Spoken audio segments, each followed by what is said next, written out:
क्या गुरु पूर्णिमा के अवसर पे हम लोगों की तरफ से क्या संदेश जाता है? तो मैंने जो अपने वरिष्ठ गुरु भ्राता साहब श्री हरिदानंद जी से सीखा, उन्होंने कहा कि गुरु पूर्णिमा एक अवसर तो होता है कि हाँ ठीक है, साल में एक दिन ऐसा जब आपने अपने गुरु के लिए आप कृतज्ञ होते हैं, उनके लिए एहसानमंद होते हैं कि हाँ गुरु आपने मेरे जीवन को इतनी व्यापकता दी, इतना शिवमय बनाया। लेकिन क्या आपके गुरु शिव एक दिन विशेष सिर्फ उनके लिए आपके जीवन में होगा या आपका पल प्रतिपल विशेष होगा? जी, और जब आप ये कहते हैं कि जिस तरह आपके लौकिक जीवन में कोई भी संबंध पल प्रतिपल आपके साथ होता है, आप उसके साथ हर क्षण जीते हैं, तो जब आपके गुरु शिव होंगे तो ये संबंध तो प्राचीन समय से हमारे भारतीय परंपरा में चला आया है कि गुरु और शिष्य की परंपरा सबसे सर्वोपरि होती है, सारे संबंधों से परे होती है और यहाँ तक कि जो जन्म देने वाले हैं उनसे भी बड़ी होती है ये। मैं यहाँ पे एक तो पहले आपसे भी परमिशन ले रहा हूँ कि हम लोग एक पूरी दूरी में हैं, तो मैं मास्क को पहले थोड़ा मैं भी नीचे कर लेता हूँ। और मैं एक बात यहाँ से एक चीज़ समझना चाहूँगा, क्योंकि आज अगर आप अखबारों में देखें, कई जगह पे जी, देखें, टीवी में देखें, जब हम साहिब श्री की बात करते हैं, क्योंकि शिव शिष्य हरिंद्रानंद फाउंडेशन की बात करें और साहिब श्री की बात ना करें तो अधूरी वो है। अधूरी है। उनकी जो एक विचारधारा है, जैसे आज हम लोगों ने कोशिश की, मैं अपने दर्शकों को भी बता दूं कि उनका इंटरव्यू हम लोग सीधे करें, लाइव करें, लेकिन उन्होंने लाइव नहीं दिया कि नहीं आज के दिन हम नहीं देंगे। उनका कहना ये था कि ये जो सम्मान है वो हमेशा के लिए होता है, किसी एक दिन विशेष के लिए नहीं होता है। और मैं इसी विषय के साथ आगे बढ़ूंगा। जैसे आज साहिब श्री ने हमें इंटरव्यू नहीं दिया कि नहीं हमें आज खास इसके लिए नहीं देना, आज ही क्यों। कभी भी दे सकते हैं। जी, आपको क्या लगता है, मैं एक बात समझना चाहता हूँ कि एक जो परंपरा चली आई है और एक जो सम्मान का दायरा था, एक बदलाव सा महसूस होता है। आप जब अभी के परिवेश को देखें, आप जो वर्तमान परिदृश्य है और आप पहले की बात करें, अगर आज से 25 साल पहले, 30 साल पहले की आप बात करें, तो लगता है ऐसा महसूस आप भी करते हो कि हाँ, कहीं न कहीं एक उसमें एक बदलाव आ रहा है?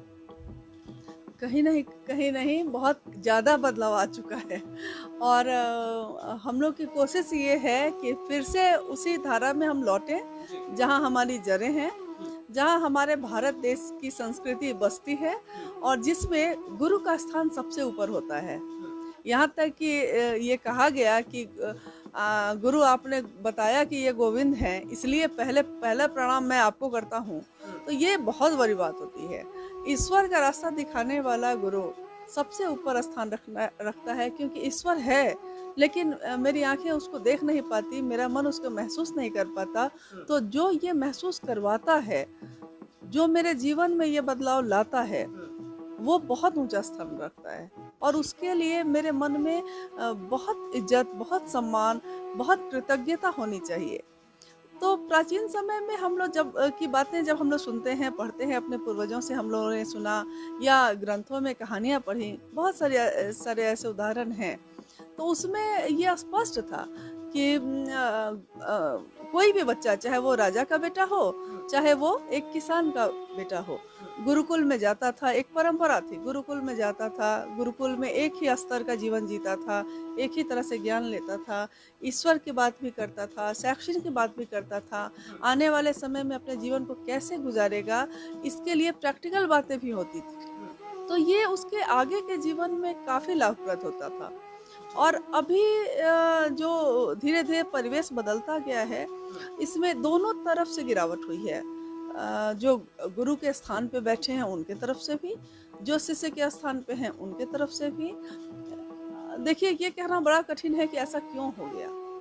क्योंकि बहुत सारी चीज़ें होती चली जाती हैं। मैं एक यहाँ पे एक बात आपसे समझना चाहूँगा कि बिल्कुल आप ये कह रहे हैं कि ये कहना कठिन है कि क्यों हो गया? क्या आप समझ पाती हैं या आप महसूस कर पाती हैं कि ठीक है, क्यों पे हम नहीं जाते हैं, लेकिन हम क्या कर सकते हैं? तो क्या इस पे कुछ थॉट आ सकता है? हाँ, जो बीत गई सो जी, बात गई, जो हो चुका है उस पे बात करने से जी, कोई फ़ायदा नहीं। लेकिन आगे आने वाला कल या आने वाला पल मेरा क्या होगा, इस पे मेरा अधिकार है। तो इस पे हम लोग कम से कम अपने कहा जाता है कि एक व्यक्ति से एक परिवार बनता है, परिवार से समाज बनता है, समाज से ये दुनिया बनती है। तो हर व्यक्ति में जब तक परिवर्तन नहीं होगा, तब तक ना परिवार में परिवर्तन होगा, ना समाज में, ना इस दुनिया में। तो तो हमारी कोशिश ये होती है कि हमारी जड़ों में शिव है। शिव से हमने हर चीज़ अच्छा से अच्छा जो सर्वोत्तम होता है, जो सर्वश्रेष्ठ होता है, उसका प्रकटीकरण हमने शिव से सीखा है। जिसमें ये भी है कि आदर्शों के भी परम आदर्श, गृहस्थों के भी परम आदर्श शिव हैं। किसी भी क्षेत्र में किसी भी रास्ते से जब हम आगे बढ़ते हैं तो उस रास्ते पे सबसे ऊपर शिव नजर आते हैं। चाहे वो अघोर पंथ हो, चाहे वो कपालिक लोगों का पंथ हो, चाहे वो गृहस्थों का पंथ हो, चाहे वो कोई सा भी पंथ हो। लेकिन जब भी हम रास्ते अलग अलग होते हैं, लेकिन जब मंजिल पे पहुंचते हैं तो वहाँ शिव ही विराजमान नजर आते हैं। तो ये हमारे जीवन में जब तक शामिल नहीं होगा तब तक हमारे जो भी पारिवारिक या सामाजिक मूल्यों में गिरावट आई है वो ठीक होना बड़ा कठिन है। अब जब शिव की बात करते हैं मुझे ऐसा लगता है, या जितने भी हमारे दर्शक है, एक एक एक पॉजिटिव वाइब्स, आप जब भी परेशान होते हैं, आपको कोई भी दिक्कत होती है, तो जब वो हमारे दिमाग में आते हैं, जब हम उनके बारे में सोचते हैं, तो एक अलग सी एनर्जी आती है। शायद हम काम को बहुत ही बेहतर तरीके से करने लगते हैं, या एक हिम्मत सी आ जाती है। एक क्या चीज़ है जो बांधती है लोगों को? या मैं अगर आप लोगों की बात करूं या साहिब श्री की बात करूं, तो मैंने देखा है कभी भी वो ये नहीं कहते कि इसके लिए आना है, इसके लिए बैठना है, इसके लिए पूजा करना है, इसके लिए जाप करना है। आप दिल में बसा लोगे शिव को तो सब हो जाएगा। हाँ, बिल्कुल। उन्होंने यही कहा कि लोगों ने पढ़ा है, सुना है कि सहज प्रेम से परमात्मा लभ्य होते हैं। तो सहज प्रेम यानी कि मनुष्य का वैसा प्रेम, वैसा स्वभाव जो जन्म के साथ उसके साथ होता ही है। एक सहज स्वभाव है कि वो अपने पिता को प्यार करता है। एक सहज स्वभाव है कि वो अपने माता या अपने लोगों को प्यार करता है, उसका सम्मान करता है। तो ये एक सहज प्रेम कि वो परमात्मा को प्रेम करता है। बहुत ही सरल और सहज रास्ता है जिसको हम लोगों ने खुद ही, कहा जाता है ना कि एक मकड़ी जाले बुनती है और एक दिन अपने ही बुने जाले में वो उलझ के रह जाती है। तो हम इंसान भी ऐसे ही हैं। हम पैदा तो बहुत निर्दोष और पवित्र होते हैं, लेकिन सामाजिक वातावरण इतना जहरीला विषैला हो चुका है कि धीरे धीरे हम अपने आसपास वैसे ही बुनावट पैदा कर लेते हैं और खुद ही उलझ जाते हैं और कहते हैं कि ईश्वर तक पहुंचना बहुत कठिन है, ईश्वर तक पहुंचने में बहुत कर्मकांड है, जबकि ऐसा कुछ भी नहीं। यानी एक रास्ता है। मैं एक बात समझना चाहूँगा, आज आपको बहुत सारे लोग देख रहे हैं और बहुत सारे लोग मैसेजेस भी कर रहे हैं। ये जो जब हम अपने लाइफ को देखते हैं तो उसमें बहुत सारी परेशानियाँ आती हैं, कभी खुशी आता है, कभी गम आता है, बहुत सारे फेजेस से हमें गुजरना पड़ता है। मैं आपकी अगर बात करूं, आप जिंदगी को कैसे देखती हैं? आप खुशी को कैसे देखती हैं? देखिए, आदमी अभी का जो पीरियड हुआ है इसके बाद काफ़ी कुछ आदमी के जीवन में बदला।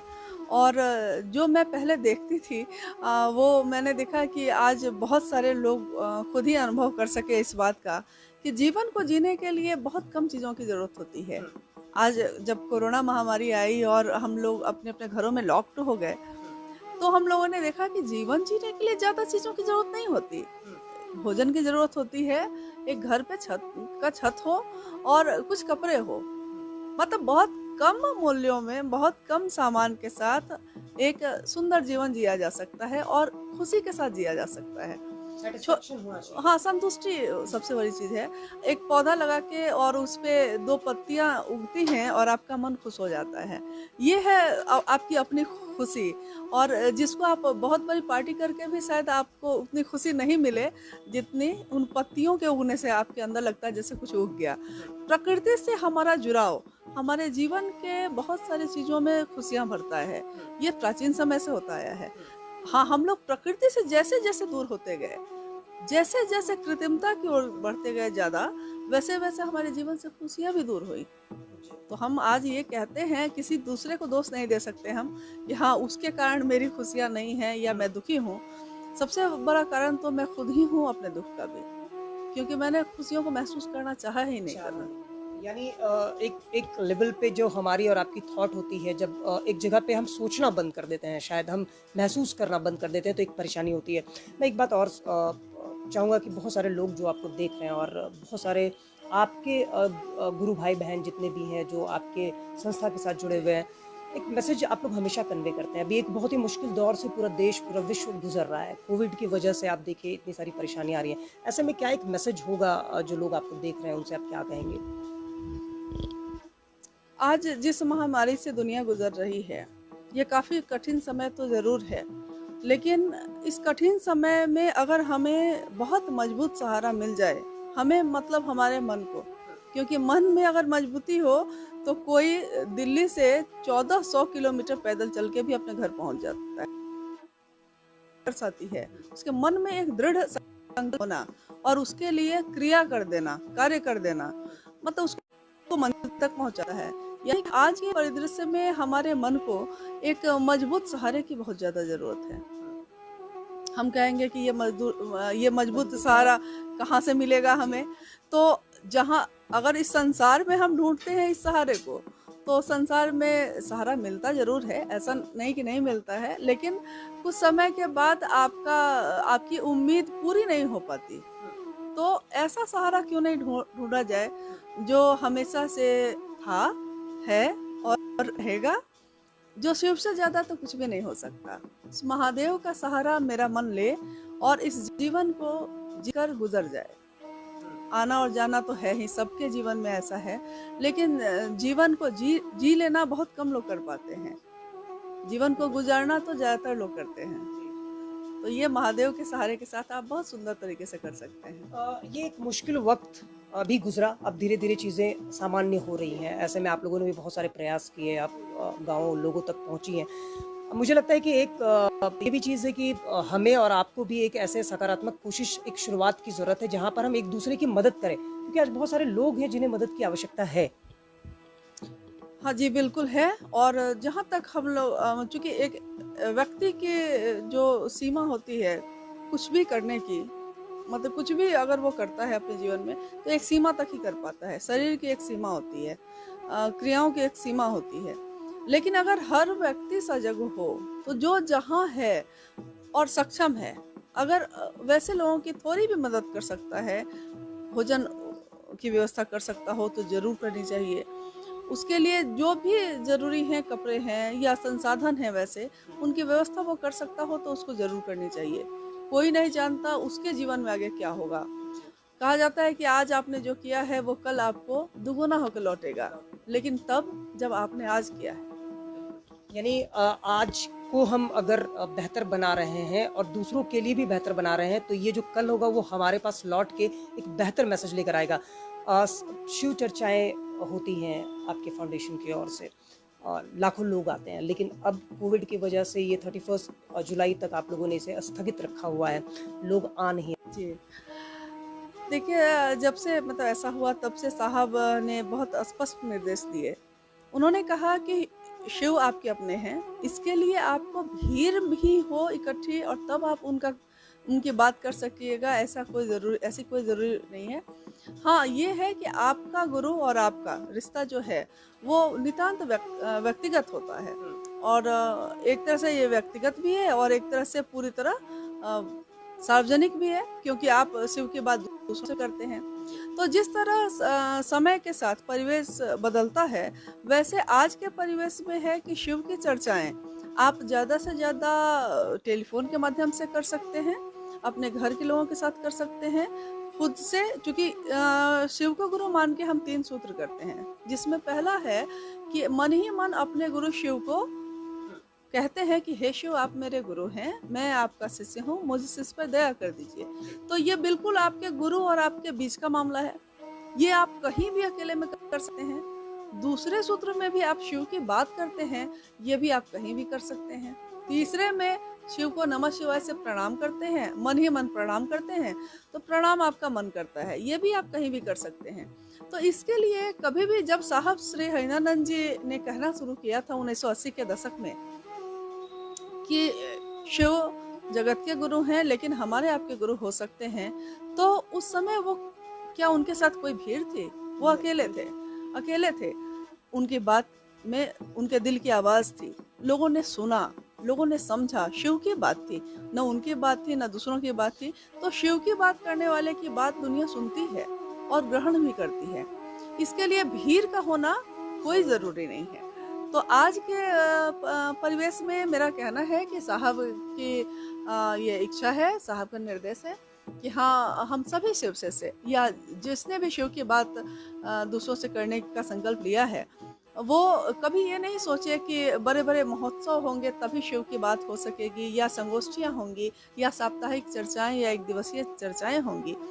हर क्षण आपके गुरु शिव आपके साथ हैं और आप अपने गुरु से अपने मन की बात कह सकते हैं, उन तक पहुंचा सकते हैं। और जिस देश में आप रहते हैं उस देश का आज सब कुछ, मतलब विश्व में एक स्थान है उस देश का। ये हमारे लिए सौभाग्य की बात है।